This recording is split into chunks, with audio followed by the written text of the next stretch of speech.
Next పాటికి వచ్చేటప్పటికి weave వచ్చి ఇక్కడ ఎవరైనా ఆత్మలతో మాట్లాడతారా అని చెప్పని అడిగితే సుషిధి వచ్చి నేను మాట్లాడతాను, నాకు లాన్బాంజీ నేర్పించారు ఈ ప్రాసెస్ని అని చెప్పంటారు. అయితే నువ్వు 2 క్వశ్చన్స్ అడుగు ఇక్కడ ఉన్న స్పిరిట్ని. ఫస్ట్ నువ్వు అడగాల్సిన క్వశ్చన్ వచ్చి ఇక్కడున్న స్పిరిట్ ఎవరు, వాళ్ళ పేరేంటి అని చెప్పని అడుగుతాడు. సో ఆ స్పిరిట్ పేరు వచ్చి షౌషింగ్ చెన్ అని చెప్పారు. ఏంటి షౌషింగ్ చింగా.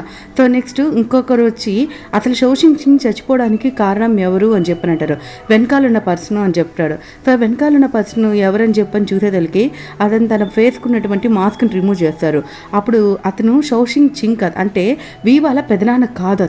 అతను ఎవరంటే ఒక షూ యింగ్. అతను ఒక మెయిన్ విలను, అంటే ఒక విలన్ ఇక్కడ ఈ డ్రామాలో. సో తను చూసినటువంటి నువ్వా ఇక్కడ, సరే నువ్వేం చేసినావు ఇక్కడ అని చెప్పని అడతాడు. సో ఇక్కడున్న వాళ్ళందరినీ జరిగిన ఘోరానికి అన్నిటి నువ్వే కారణమా, అసలు షూయింగ్ నువ్వేం చేసినావు నీకు అర్థమవుతుందా, ఎవరో ఒకరు చేసిన తప్పుకి అందరిని ఎందుకు ఇలా బలి చేస్తున్నావు అని చెప్పని అడుగుతారు. సో నెక్స్ట్ అక్కడికి లాంఛాన్ వచ్చి లాంఛాన్ అక్కడున్న డెవిల్స్తో ఫైట్ చేస్తూ ఉంటాడు. సో ఫైట్ చేస్తున్న టైంలో సో మన అనింగ్ వస్తాడు. అనింగ్ షూయింగ్ ఇద్దరు కలిపి ఫైట్ చేస్తూ ఉంటాడు. ఇక్కడ లాంఛాన్ వచ్చి రిమైనింగ్ అక్కడ మాస్క్ మ్యాన్ వచ్చింటే మాస్క్ మ్యాన్తో ఫైట్ చేస్తుంటాడు. మాత్రం అక్కడున్న స్టూడెంట్స్ అందరినీ కాపాడుతూ ఉంటాడు వాళ్ళకి ఏం జరగకుండా. అంతలోపల ఒక ఇంట్లోకి వెళ్తాడు. ఏంటి అక్కడ సౌండ్ వస్తుందని చెప్పని ఆ సౌండ్స్ని చెక్ చేసుకుంటూ వెళ్తే ఆ బ్లైండ్ గర్ల్ అక్కడికి వచ్చి అక్కడ ఉన్నటువంటి ఒక దాన్ని ఓపెన్ చేయమంటుంది. ఓపెన్ చేస్తే అక్కడ ఎవరో ఉండరు, వాళ్ళ పెద్దనాన్న ఉంటారు. ఆయన చూసినటువంటివి ఏంటి మా పెద్దనాన్న ఇక్కడ ఉన్నారు, అయినా ఏంటి గొంతు మీద ఇంట్లాంటి ఘాటు అని చెప్పని. నెక్స్ట్ అసలు ఇక్కడ ఏం జరిగింది, ఎలా అమ్మాయి స్పిరిట్తో మాట్లాడదామా అంటే ఇది చాలా కష్టం, స్పిరిట్తో మాట్లాడలేము, మనం కమ్యూనికేట్ కాలేము. దీనికి ఒక ప్రాసెస్ ఉన్నది, ఎంపతి ప్రాసెస్. అంటే టైం ట్రావెలింగ్లో వెళ్ళి నేను అమ్మాయికి అసలు ఏం జరిగిందో కనుక్కొని వస్తాను అంటాడు. దానికి ఆ జిన్లింగ్ ఒప్పుకోడు, ఎంపతి చాలా ప్రమాదకరమైనది వద్దు అని అంటాడు. కానీ దాన్ని స్టార్ట్ చేస్తారు. సో కట్ చేస్తే ఒక 10 years బ్యాక్ ఒక బెగ్గర్ గోల్ అందరికీ బ్లైండ్ గోల్ అని చెప్పని నమ్మిస్తూ మన పెదనాన్న అంటే షౌచింగ్తో ఉంటుంది. సో షౌచింగ్ కూడా మన ఆ బ్లైండ్ గోల్ని చాలా బాగా చూసుకుంటూ ఉంటాడు, సిస్టర్ లాగా. తనకి ఏం ప్రమాదం జరగకుండా తనకి ఏం కావాలో తీసుకొని వచ్చి పెడుతూ. సో వాళ్ళిద్దరు హ్యాపీగా ఫ్యామిలీ లీడ్ చేస్తున్న టైంలో వాళ్ళ లైఫ్లో అనుకోకుండా మన విలన్ అయినటువంటి తన షూయింగ్, అంటే ఇక్కడ నేను విలన్ అని చెప్తాను, విలన్ వస్తాడు. సో విలన్ని ఏదో గాయం తగిలింటుంది, అతను తీసుకొని వచ్చి అతనికి ట్రీట్మెంట్ ఇస్తూ ఉంటాడు పెదనాన్న. అది చూసినటువంటి విలను నేనెవరో తెలుసా నీకు, నాకు ఎలా గాయం జరిగిందో కూడా తెలియకుండా నువ్వెలా నాకు ట్రీట్మెంట్ చేస్తున్నావు అంటే నీకు చెప్పాల్సినప్పుడు నువ్వు చెప్పు, నీకు ఇంట్రెస్ట్ ఉన్నప్పుడు అని చెప్పని అతన్ని చాలా బాగా ట్రీట్ చేస్తాడు. కానీ బ్లైండ్ గోల్కి మాత్రం అతని మీద చాలా డౌట్స్ వస్తుంది, ఏంది అతని బిహేవియర్ కొంచెం డిఫరెంట్గా ఉంది అని చెప్పని. ఈ బ్లైండ్ గోల్ని కూడా ఇతను డిఫరెంట్ క్వశ్చన్స్ అడుగుతూ ఉంటాడు. ఈ లోపల చిన్నాన్న అక్కడికి వస్తాడు. చిన్నాన్న అక్కడికి వచ్చి ఆ బ్లైండ్ గోల్ని క్వశ్చన్ చేస్తాడు. మిస్టేక్ ఏంటంటే ఆ అమ్మాయి ప్రాపర్ ఇన్ఫర్మేషన్ వాళ్ళ చిన్నానికి ఇవ్వదు. ఆ టైంలోనే ప్రాపర్ ఇన్ఫర్మేషన్ ఇచ్చిందంటే వాళ్ళిద్దరు చనిపోయి ఉండేవాళ్ళు కాదు. సో నెక్స్ట్ లోపలికి వచ్చేటప్పటికి ఇక్కడ పెదనాన్న విలన్ ఇద్దరు కలిసి హ్యాపీగా ఉంటాడు. అది చూసినటువంటి వాళ్ళ చిన్నానికి కోపం వస్తుంది. ఏంట్రా నువ్వు మా అన్నయ్యని మోసం చేసి నువ్వు వల్లే మా అన్నయ్యకి కలిపోయాయి, ఈ విషయం మా అన్నయ్యకి తెలియకుండా నువ్వు ఇలాంటి పనులు చేస్తున్నావా అని చెప్పని అతనితో ఫైటింగ్ స్టార్ట్ చేస్తాడు. సో ఈ లోపల ఎంపతిలో ఈ బ్లైండ్ గోల్ ఏదైతే ఇన్ఫర్మేషన్ చూసింటుందో అదంతా ట్రాన్స్ఫర్ చేస్తూ ఉంటుంది. నెక్స్ట్ ఈ లోపల చిన్నాన్న కూడా అక్కడికి వస్తారు. So next empathy part continue అవుతుంది. దీని నెక్స్ట్ ఏమవుతుందో నేను చెప్తాను. సో బయటకు వచ్చేస్తాడు. బయటకు వచ్చేసిన తర్వాత ఇక్కడ విలన్ ఉంటాడు కదా, విలన్ని మన లాంఛాన్ చంపేస్తాడు. లాంఛాన్ ఎప్పుడైతే చంపేస్తాడో కోపంతో విలన్ కూడా బ్లైండ్ గోల్ని చంపేస్తారు. ఇప్పుడు ఏమవుతుంది, బ్లైండ్ గోల్ విలన్ ఇద్దరు చనిపోతారు. దీని నెక్స్ట్ పార్ట్ ఏమైందన్నది మనకి కంటిన్యూ అవుతుంది. అది ఎలా అవుతుందంటే చిన్నానే ఈ నెక్స్ట్ ఏం జరిగింది మనకి ఈయనపై చెప్తాడు. నెక్స్ట్ మాస్క్ మ్యాన్ అక్కడ వస్తాడు. మాస్క్ మ్యాన్ అక్కడికి వచ్చి స్టోన్ని తీసుకొని వెళ్ళిపోతాడు. సో కూడా చాలా బాధపడతాడు, అబ్బాయి వీడు మళ్ళీ వచ్చాడు స్టోన్ని తీసుకొని వెళ్ళిపోయాడని. పాప మా బెగ్గర్ గోల్ కూడా చనిపోయి అక్కడే పడిపోతుంది. సో నెక్స్ట్ చూడండి, నెక్స్ట్ ఇక్కడ ఏమవుతుందంటే విషయం అంతా తెలిసిపోయినటువంటి పెదనాన్న ఒక్కసారి తనని విలన్ మీద అటాక్ చేయడానికి ట్రై చేస్తాడు. విలన్ వచ్చేమంటే ఎందుకు నువ్వు ఇలా చేస్తున్నావు, నన్ను ఎంతో బాగా చూసుకున్నావు, కానీ నువ్వు ఒక సాడిస్ట్ లాగా ప్రవర్తించావు, ఎన్నో ఫ్యామిలీస్ని చంపేశావని చెప్పని పెదనాన్న వాళ్ళకి చెప్తా ఉంటాడు.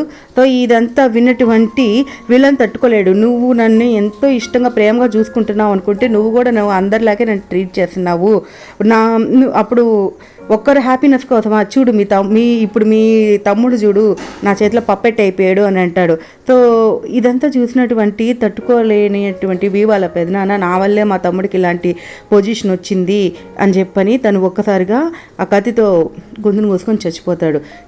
ఇంతవరకు శాడిస్ట్లా బిహేవ్ చేసినటువంటి విలను తను ఎప్పుడైతే చనిపోతాడో తన లైఫ్లో ఎవరంటే ఒకే ఒక్క వ్యక్తి ప్రేమ చూపించింది, అది షౌషింగ్ చింగ్ చనిపోయిన వెంటనే తను ఒకసారిగా డిప్రెషన్లోకి వెళ్ళిపోతాడు. నా శాడిజం వల్లే తను కూడా చనిపోయాడు, నేను ఇష్టపడే వ్యక్తి కూడా చనిపోయాడు, తను ఎట్లయినా బతికి రావాలని చెప్పని బ్లాక్ మ్యాజిక్ పవర్ని ఇంప్లిమెంట్ చేస్తా తన బాడీని అక్కడే పెట్టి జాగ్రత్తగా చూసుకుంటూ ఉంటాడు, తను ఎలాగైనా మళ్ళీ తిరిగి రావాలని చెప్పని. వాళ్ళ తమ్ముడు మాత్రం ఒక పప్పెట్ లాగా చేసి తన కంట్రోల్లో పెట్టుకొని ఉంటాడు. సో ఒక స్టోరీ అసలు వీళ్ళిద్దరి మధ్య రిలేషన్ ఎలా వచ్చిందంటే, సో మన విలన్ చిన్నప్పటి నుంచి అనాథ అయిపోయినప్పుడు ఎవ్వరూ తనని దగ్గరికి తీసుకున్నాడు, తను కోరింది ఏమీ ఇడు, కానీ తను కోరుకున్నది ఇచ్చింది ఒక పెదనాన్న మాత్రమే. అది తలుచుకుంటూ నన్ను లైఫ్లో ప్రేమించింది తను ఒక్కటే అనుకుంటాడు.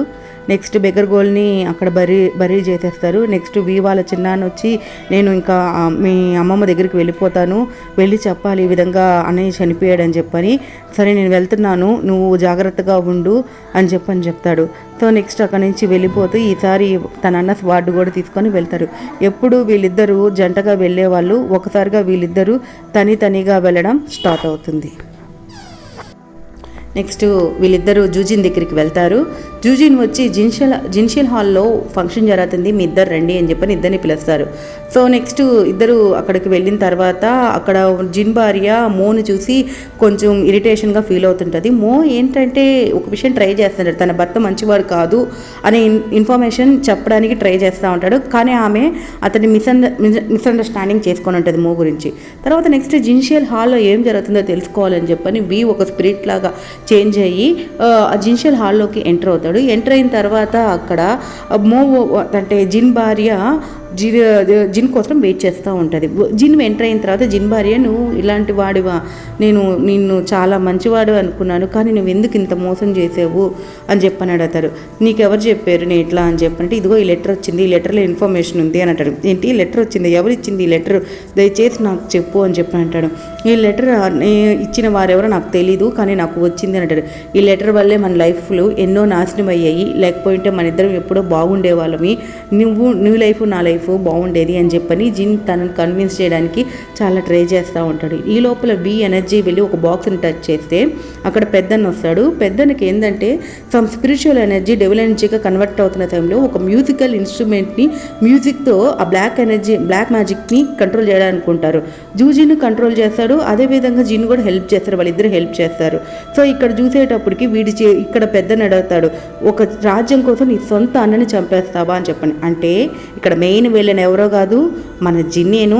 ఆ జిన్ క్యారెక్టరైజేషన్ మన పెద్దనకు అర్థమైపోయింది, జిన్కి అర్థమైపోతుంది, జిన్ చేసిన తప్పులన్నీ పెద్దనకు తెలిసిపోయాయని చెప్పని ఇంకెట్లయినా పెద్దను చంపేయాలని చెప్పని బ్లాక్ మ్యాజిక్ని యూజ్ చేసి భాషని యూజ్ చేసి చంపేస్తాడు. అక్కడికి వెంటనే వాళ్ళ తమ్ముడు వస్తుంటే నేను అడ్డుకొని పోవద్దని అంటాడు. సో చంపింది చాలదన్నట్టు రెడ్ ప్లాస్ట్ మాస్టర్ యొక్క హెడ్ని కూడా రెండుగా డివైడ్ చేసి హెడ్ని ఒక ప్లేస్లో ఆ జినిషియల్ హాల్లో పెట్టింటారు. ఈ విషయం అంతా మనకి ఇప్పుడు వీకి అండర్స్టాండ్ అయిపోతుంది ఎంపతి ద్వారా వెళ్ళొచ్చేటప్పటికి. వెంటనే ఈ విషయం లాన్ మాంజీకి చెప్తాడు. లాన్ మాంజీ ఇద్దరు పరిగెత్తుకుంటా అక్కడేదో ఉంది వెళ్ళాలని చెప్పుంటే ఫస్ట్ ఎంటర్ కానిరు, కానీ ఎంటర్ అయిన తర్వాత అక్కడ చూస్తే అంతా నార్మల్గానే ఉంటుంది. జూజిన్ లాన్వాంజీని ఇద్దరిని నమ్మడు. సో నెక్స్ట్ అక్కడికి వెళ్ళేటప్పటికి వాళ్ళ భార్య చనిపోయి కింద పడిపోయి ఉంటుంది. చూసారా మీరు నన్ను అవమానించారు, నా భార్య ఇదంతా చూసి తట్టుకోలేక చనిపోయింది అని చెప్పని నిందనంతా మీద తెస్తాడు. అంతలోపల అక్కడ ఉన్న స్క్వాడ్తో మీద ఫైటింగ్కి వెళ్ళేటప్పుడు అనుకోకుండా స్క్వాడ్ని గట్టిగా పట్టుకొని లాగుతాడు. అది ఒక హీలింగ్ ప్యాట్రిచ్ తప్ప ఎవరు దాన్ని ఓపెన్ చేయలేరు.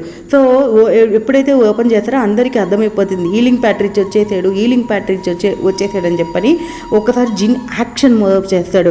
అందరి దగ్గర ఏం చెప్తాడు, అయ్యో ఎవరి దగ్గరికి పోబాకండి, నీ కూడా కింద పడిపోయాడు, అందరు తన చేతిలో కత్తున్నది, మనల్ని ఏమన్నా చేస్తాడు అన్నట్టు మీద అన్ని బ్లేమ్ చేయడం స్టార్ట్ చేస్తూ ఉంటాడు. కానీ ఓపెన్గా చెప్పాలంటే అన్న విషయం అక్కడ వాళ్ళ తమ్ముడికి తెలుసు, జూజిన్కి తెలుసు, అందరికీ తెలుసు. ఒక్క మన జిన్ కొడుకు తప్ప, అంటే జిన్ కొడుకు అంటే జిన్లింగ్కి తప్ప ఇంకెవరికి తెలియదు. తర్వాత నెక్స్ట్ వీని అక్కడ ఏమైనా చేస్తారని చెప్పి లాంచ్ అని వీని తీసుకొని పరిగెత్తుకుంటే కిందకు వస్తుంటే వీ వచ్చి ఇంకా నాకు దూరంగా పో, నేను వెళ్ళిపోతాను, నువ్వు రావద్దు అని అంటాడు. సో అప్పుడు వీ వచ్చి నువ్వు ఫస్ట్ నన్ను ఏమడిగేవు క్లౌడ్లో మన దాంట్లో ఈసారన్నా నా చేయి పట్టుకుంటావా, నన్ను మళ్ళీ వదిలేస్తావా అని చెప్పని అడిగేవు. ఈసారి నీకు నేను తోడుగా ఉంటాను, ఎట్లాంటి పరిస్థితుల్లో అయినా నీకు నేను తోడుగా ఉంటానని చెప్పని లాంచ్ అని చెప్తాడు. వీ కూడా దానికి చాలా హ్యాపీగా ఫీల్ అవుతాడు. తర్వాత వీళ్ళిద్దరు కిందకు వచ్చే టైంలో జిన్లింగ్ ఆవేశంగా వీ పొట్టలో పొడస్తాడు. వీళ్ళు పొడిచిన తర్వాత లాంఛాన్ని ఏమన్నా చేస్తాడని, లాంఛాన్ని నువ్వేం చేయబాకు, తనకి తెలియక ఏదో కోపంలో చేసాడు, వదిలేసే తనని అని చెప్పని అంటాడు. ఎప్పుడైతే వీ ఆ మాట అంటాడో జిన్లింగ్కి ఒక్కసారి అర్థమవుతుంది, నేను చాలా తప్పు చేశాను, మా మామయ్యని పొడి చేసి అని చెప్పని అక్కడ కూర్చొని ఉంటాడు. నెక్స్ట్ ఉదయాన్నే లేచి వీ ఎలా ఉందని చెప్పని లాంఛాను చెక్ చేస్తూ ఉంటాడు. నార్మల్గా ఉంటుంది. సో తర్వాత వచ్చి నీ ఒంటి మీద ఎన్ని గాయాలున్నాయి చూపి అని అంటాడు. ఆ ఒంటి మీద ఉన్న గాయాలన్నీ చూసి ఎందుకు ఇవన్నీ నీకు వస్తున్నాయంటే స్పిరిట్స్ వాళ్ళు చెప్పినట్టు వినకపోతే నా ఒంటి మీద గాయాలు వస్తాయి, వాళ్ళ ఆత్మల కోరికలు నేను ఖచ్చితంగా తీర్చి తీరాలి అని చెప్పంటాడు. నెక్స్ట్ అక్కడికి జూజిన్ వస్తాడు. జూజిన్ వచ్చి నాకు మీరు ముందే తెలుసావు వీ అని చెప్పని, మిమ్మల్ని ఇక్కడ తీసుకొని వచ్చిన రోజే నాకు లాంఛన్ మొత్తం చెప్పాడు, మీరు ఇక్కడ ఉన్నారని చెప్పని చెప్తాడు. దాంతో వీ చాలా ఆశ్చర్యం అవుతాడు. జూజిన్కి నేను ఎవరో తెలుసని కూడా నన్ను ఇక్కడ ఉంచాడా అని చెప్పని. తర్వాత వచ్చి జూజిన్ ఏం చెప్తాడంటే, నేను జిన్లింగ్ దగ్గరికి వెళ్తాను, మీరు బరియల్ గ్రౌండ్లో ఏం జరుగుతుందో అక్కడికి వెళ్ళండి అని చెప్పని వీని నెక్స్ట్ మన లాంఛాన్ని పంపిస్తాడు. వీళ్ళిద్దరికి తెలియకుండా మన అనింగ్ కూడా ఫాలో అవుతూ వస్తాడు. నెక్స్ట్ అక్కడ ఏమవుతుందంటే బరియల్ గ్రౌండ్లోకి వచ్చేటప్పటికి ఈ స్టూడెంట్స్ అందరూ అక్కడే ఉంటారు. ఆ నైట్ హంటింగ్ అని చెప్పని పోయి అక్కడ కూర్చొని ఉంటారు. వాళ్ళని చూసినటువంటివి అసలు మిమ్మల్ని ఎవరు ఇక్కడికి రప్పించారు అని చెప్పని అంటూ ఉంటారు. నెక్స్ట్ కొంచెం సేపటికి అన్ని రాజ్యాల వాళ్ళందరూ ఫాదర్స్ కూడా వాళ్ళందరూ కూడా అక్కడికి వచ్చేస్తారు. మా పిల్లలకి ఏమైంది నైట్ నుంచి ఇంకా రాలేదు అని చెప్పని. సరే మీకు ఈ ఇన్ఫర్మేషన్ ఎవరు పాస్ చేసింది అని చెప్పానంటే నీ హుసేన్ అని చెప్తారు. అసలు ముందు నీ హుసేన్ ఇక్కడ ఉన్నారు అని చెప్పంటే నీ కూడా వచ్చి అక్కడ నిలబడుకొని ఉంటాడు. ఇక్కడ ఉన్నటువంటి అచాంగ్ కూడా జింగ్లీని అక్కడ పిలుస్తాడు, రా మనం వెళ్ళిపోదాం ఇక్కడి నుంచి అని చెప్పని. సో అందరూ స్టార్ట్ అవుతారు. అక్కడి నుంచి వెళ్ళే టైంలో ఏమవుతుందంటే ఒక బ్లాక్ మ్యాజిక్ ఉన్నటువంటి ఒక డిఫరెంట్ ఈవిల్స్ వాళ్ళ మీద అటాక్ చేస్తాయి. ఈవిల్స్ అటాక్ చేసిన ప్రతిసారి ఏమవుతుందంటే రివర్స్ అటాక్లో ఈవిల్ ఎనర్జీ ఇంక్రీజ్ అయిపోతూ ఉంటుంది. సో నెక్స్ట్ వీ వచ్చి ఒక క్వశ్చన్ నాకు చేశాడు, మీరందరూ అటాక్ చేస్తే మీ అందరూ ఎనర్జీ తగ్గింది కదా, ఇక్కడ ఉన్నటువంటి ఈ ల్యాండ్స్ అంటే అక్కడ ఒక పర్సన్ ఉంటాడు, ఆ ల్యాండ్ మాత్రం ఆ యువరాజు శక్తి మాత్రం ఎందుకు తగ్గలేదు అని అడుగుతాడు. తర్వాత డిఫరెంట్ క్వశ్చన్స్ అడుగుతాడు. ఏమనంటే అసలు ఎందుకు అతను మీ ల్యాండ్ నుంచి వేరుగా వెళ్ళిపోయాడు, అది ఇది అని చెప్పని అన్నీ అడిగితే లాస్ట్కి విలన్ ఎవరో కాదు, ఆ గోస్ట్ ఫైర్స్ మ్యాన్ ఎవరో కూడా వాళ్ళకి అర్థమైపోతుంది. వాళ్ళు ఫైండ్ అవుట్ చేస్తాడు.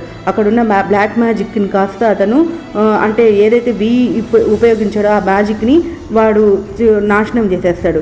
వీ నెక్స్ట్ ఏం చేస్తాడంటే తన ఒంటి మీదంతా మంత్రాలన్నీ వేసుకొని వాళ్ళని కాపాడుతూ ఆ బరియల్ గ్రౌండ్ నుంచి వాళ్ళందరినీ బయటికి తీసుకొని వస్తాడు. ఎప్పుడైతే బరియల్ గ్రౌండ్ నుంచి బయటికి తీసుకొని వస్తాడో వీ ఒక్కసారిగా షుజీని చూసి చాలా హ్యాపీగా ఫీల్ అవుతూ ఒకసారి కల్దిరికి కింద పడిపోయి అయాన్ అంటూ కింద పడిపోతాడు. అయాన్ అంటే ఎవరో కాదు, చిన్నప్పుడు తను పెంచిన పిల్లవాడు. అయాన్ చనిపోయాడని కోపంతోనే వీ